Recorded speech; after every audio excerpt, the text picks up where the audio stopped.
बिस्मिल्लाहिर्रहमानिर्रहीम। आज हम पढ़ेंगे बायो का चैप्टर नंबर 3 क्लास 10 का। चैप्टर का नाम है कोऑर्डिनेशन एंड कंट्रोल।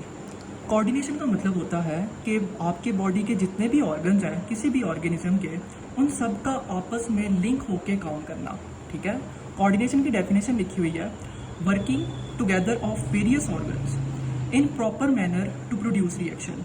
कि जितने भी ऑर्गन्स हैं आपकी बॉडी के, उन सब का एक खास तरतीब के साथ काम करना, और जब वो खास तरतीब से काम करेंगे तो एक स्पेसिफिक रिएक्शन जनरेट होगा। ठीक है। इसको हम नाम देते हैं कोऑर्डिनेशन का। अब हम इस चैप्टर में पढ़ेंगे कि किस तरह हमारे ऑर्गन्स किसी भी ऑर्गेनिज्म के वो कोऑर्डिनेट करते हैं और किस तरह कोऑर्डिनेशन जो होती है वो कंट्रोल होती है। ठीक है। तो लेक्चर को स्टार्ट करते हैं। Tissues and organs do not work independently in multi cellular organisms. कि हमारे बॉडी के जितने भी टिश्यूज होते हैं, ऑर्गन्स होते हैं, ऑर्गन सिस्टम होते हैं, वो इंडिपेंडेंटली वर्क नहीं कर रहे होते किसी भी मल्टी सेलुलर ऑर्गेनिजम्स में। अब मल्टी सेलुलर ऑर्गेनिजम्स का मतलब है जो एक से ज़्यादा सेल के ऊपर मुश्तमिल होंगे, जैसे कि हम, जिनमें खरबों करोड़ों की तादाद में सेल्स मौजूद होते हैं। अब टिश्यूज और ऑर्गन्स जो हैं दे वर्क टुगेदर, वो इकट्ठे काम करते हैं, performing many task as need. जितनी आपकी बॉडी को ज़रूरत होती है उसके मुताबिक जितनी भी एक्टिविटीज़ होती हैं वो सारी की सारी परफॉर्म कर रहे होते हैं आपके टिश्यूज़ और organs. Coordination enables organism to respond to happenings in the world. अब कोऑर्डिनेशन क्या करती है, हमारे ऑर्गेनिजम्स को इस काबिल बनाती है कि आपके वर्ल्ड में, आपके सराउंडिंग में जितने भी स्टिमुलस है उसके अगेंस्ट रिस्पॉन्स शो करवाएगी with the help of organs and organ system. तो कोऑर्डिनेशन बेसिकली क्या है कि आपके ऑर्गन्स का इकट्ठे काम करना किसी खास मैनर के अंदर और एक स्पेसिफिक रिएक्शन जनरेट करना क्या कहलाता है, कोऑर्डिनेशन कहलाता है। ठीक है। अब एग्जांपल इसकी ले लेते हैं। ड्यूरिंग मूवमेंट, जब हम मूवमेंट कर रहे होते हैं जब हम, तो मसल्स वर्क टुगेदर, तो हमारे बॉडी के जितने भी मसल्स होते हैं वो इकट्ठे काम कर रहे होते हैं। इसी तरह when a boy runs to catch a ball, जब भी कोई बॉय जो है वो किसी बॉल को कैच करने के लिए दौड़ लगाता है, he uses muscles of his arms, legs and back. तो वो अपने मसल्स को बेसिकली यूज़ कर रहा है, अपने आर्म्स के मसल्स को, लेग्स के मसल्स को और बैक पोर्शन के मसल्स को। अब ये सारे के सिर्फ और सिर्फ उसने काम क्या करना था, उसने मूवमेंट करनी थी, उसने प्लेयर ने बॉल को कैच करना था। तो इस कैच करने के दौरान उसके सिर्फ और सिर्फ आर्म्स के मसल्स नहीं बल्कि उसके लेग्स के मसल्स और उसके बैक के मसल्स सारे आपस में कोऑर्डिनेट कर रहे हैं, सारे आपस में लिंक है और लिंक होकर स्पेसिफिक रिस्पॉन्स को जनरेट कर रहे हैं।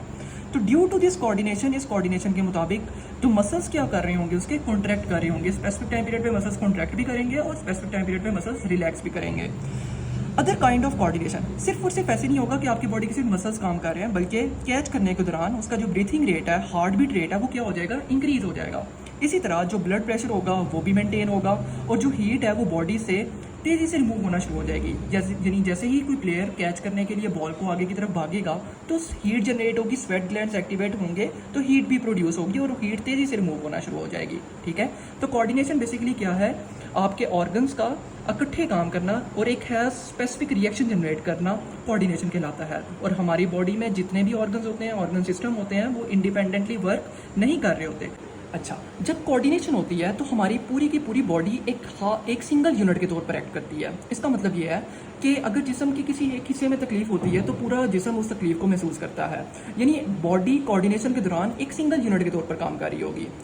इसकी दूसरी एग्जांपल है कोऑर्डिनेशन की, व्हेन वी आर राइटिंग, जब हम लिख रहे होते हैं तो ऐसा नहीं होता कि सिर्फ और सिर्फ हमारे हाथ और उसकी उंगलियां काम कर रही होंगी, नहीं, हमारे हाथ, उसकी उंगलियां, मसल्स, आइज, ब्रेन सब एक्टिव होगा और सारे मिलकर क्या कर रहे हैं, कोऑर्डिनेट करके एक स्पेसिफिक रिस्पॉन्स जो कि राइटिंग है उसको जनरेट कर रहे हैं।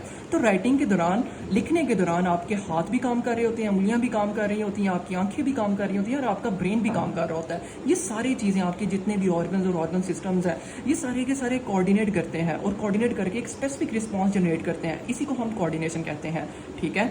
तो अगर आपके पास डिफाइन कोऑर्डिनेशन आता है तो आप सिंपल उसकी डेफिनेशन लिखिएगा और सिंपल सी एग्जांपल आप इसको कोट कर दीजिएगा, तो इंशाल्लाह आपके पूरे 2 मार्क्स मिल जाएंगे डेफिनेशन में। अब टाइप्स ऑफ कोऑर्डिनेशन है, तो कितने किस्म है कोऑर्डिनेशन की। कोऑर्डिनेशन की 2 टाइप्स होती हैं, एक होती है नर्वस कोऑर्डिनेशन और एक होती है केमिकल कोऑर्डिनेशन। नर्वस कोऑर्डिनेशन कौन जनरेट कर रहा होता है, हमारा नर्वस सिस्टम जनरेट कर रहा होता है। ठीक है। नर्वस कोऑर्डिनेशन होती है नर्वस सिस्टम की मदद से। अब नर्वस सिस्टम में 2 चीज़ें आ जाती हैं, ब्रेन भी आ जाता है और स्पाइनल कॉर्ड भी आ जाता है।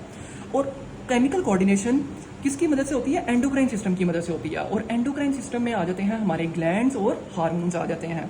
अब नर्वस कोऑर्डिनेशन और केमिकल कोऑर्डिनेशन, एनिमल्स में दोनों किस्म की कोऑर्डिनेशन हो रही होती है, नर्वस कोऑर्डिनेशन भी हो रही होती है और केमिकल कोऑर्डिनेशन भी हो रही होती है। यानी हम या एनिमल्स जितने भी जानदार हैं वो सारे के सारे काम कर रहे होंगे, एनिमल्स बेसिकली उनके अंदर नर्वस सिस्टम भी उनका एक्टिवेट होता है और केमिकल कोऑर्डिनेशन भी हो रही होती है, यानी हार्मोन्स भी रिलीज हो रहे होते हैं, स्पेसिफिकली उनका ब्रेन और स्पाइनल कॉर्ड भी काम कर रहे होते हैं। इसी तरह जो प्लांट्स होते हैं उनमें सिर्फ और सिर्फ केमिकल कोऑर्डिनेशन होती है। क्यों? क्योंकि उनके अंदर नर्वस सिस्टम नहीं होता, उनके अंदर ना ब्रेन और स्पाइनल कॉर्ड का कोई कॉन्सेप्ट नहीं होता, सो दैट्स वाई उनके अंदर सिर्फ और सिर्फ केमिकल कोऑर्डिनेशन होती है। तो ये था आज का हमारा टॉपिक।